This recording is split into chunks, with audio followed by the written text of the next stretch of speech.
તો આ તરફ અરવલ્લીમાં મહાદેવ મંદિર પાણીમાં ગરકાવ થયું છે। ભિલોડામાં જૂના ભવનાથ મંદિર પાણીમાં ગરકાવ। જૂના ભવનાથ મંદિરના આકાશી દ્રશ્યો સામે આવ્યા છે। તો હરણાવ ડેમનું પાણી છોડાતા મંદિરમાં પાણી ઘૂસી ગયા હતા।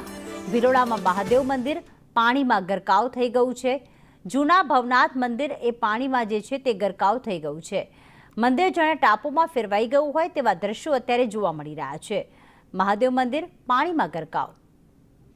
આ મંદિરના આકાશી દ્રશ્યો પણ સામે આવ્યા, જેમાં સ્વયંભૂ મહાદેવ મંદિર જો આવેલું છે, જે જૂના ભવનાથ તરીકે ઓળખાય છે, તે મંદિર પાણીમાં હાલમાં ગરકાવ થઈ ગયું છે।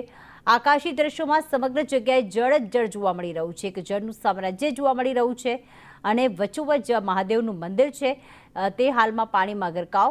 મંદિરનું શિખર દેખાઈ રહ્યું છે, પરંતુ અહીંયા જે મંદિર છે તે પાણીમાં ગરકાવ થઈ ગયું છે। હરણાવ જળાશયમાં જળસ્તર અચાનક વધી જતા ચોતરફ પાણી જ પાણી જોવા મળી રહ્યું છે। હાલમાં જે આકાશી દ્રશ્યો સામે આવ્યા, જેમાં વચ્ચોવચ્ચ મંદિર અને આસપાસ માત્ર જળનું સામ્રાજ્ય।